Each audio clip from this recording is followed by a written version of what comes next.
Welcome back. Today guys, we're going to be working on our John Deere 60 again. Now we got a pretty good hydraulic leak coming out of our lines coming off our pump.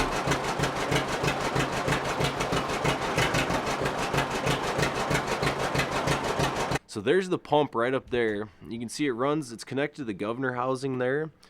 And since we've been running the blade on this thing a little bit, we've noticed it's starting to leak. Now these two lines go back to the power troll, and there should be just a couple O-rings on there.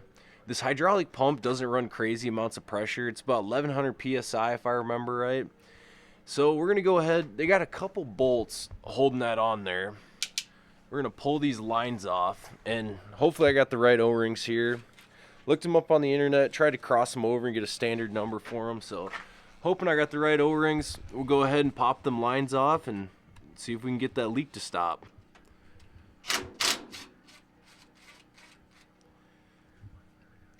And that top smaller line, that's gonna be your pressure one.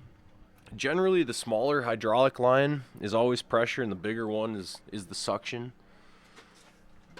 Yeah, let's see if that pulls out of there now. So we're thinking our suction line had been brazed at one point, because they have kind of a bent up washer holding it on there instead of just the normal flat washer.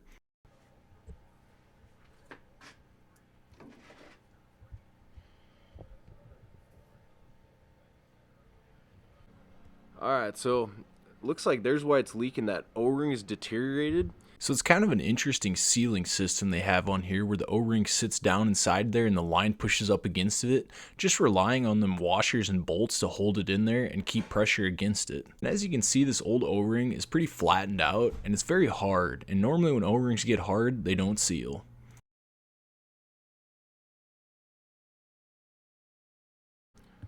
So our O-ring is the same size, and what this is on the pressure line is a 212 O-ring.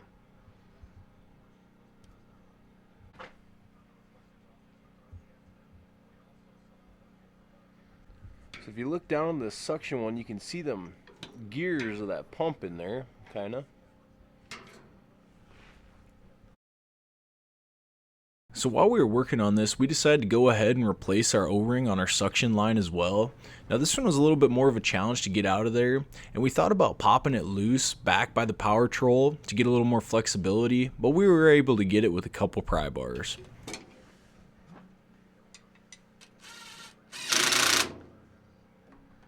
So we're going to start this tractor up now and just make sure it ain't leaking. Going to run it around a little bit, do some blading, and see what happens.